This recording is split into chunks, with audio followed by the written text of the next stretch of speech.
Bien, il y a différents types de menaces pour les tortues marines, puis entre autres les tortues luttes. Premièrement, il y a les menaces naturelles. Là-dedans, on compte, par exemple, la configuration du site de ponte, la prédation, évidemment, qui va être surtout importante au début de la vie des tortues, quand elles éclosent de leurs œufs. Et puis aussi, tout ce qui est les eaux d'écoulement, la végétalisation des plages. Ça, évidemment, ça va être toutes les menaces naturelles pour les tortues.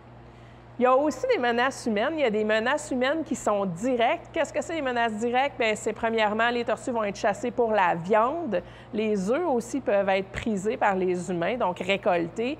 Il y a tout un marché aussi au niveau des carapaces en artisanat, entre autres. Les carapaces de tortues sont très, très convoitées.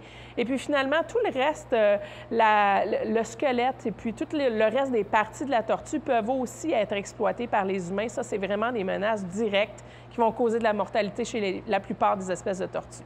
Dans les menaces indirectes qui sont causées par l'homme, il y a évidemment tous les dérangements des sites de ponte, donc l'urbanisation des rivages, le bétonnage, l'ensablement des sites de ponte. Ça, évidemment, ça va impacter beaucoup les tortues.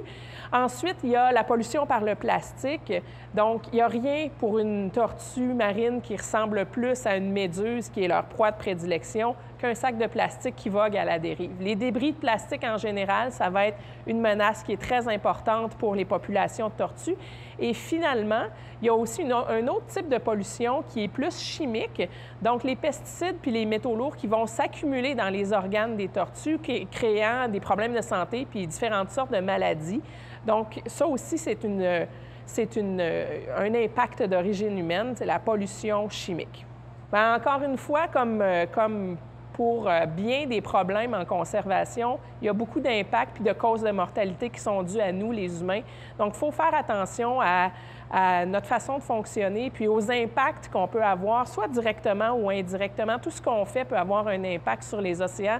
Même quand on se trouve bien loin des océans, souvent, on peut avoir un impact sans vraiment s'en rendre compte.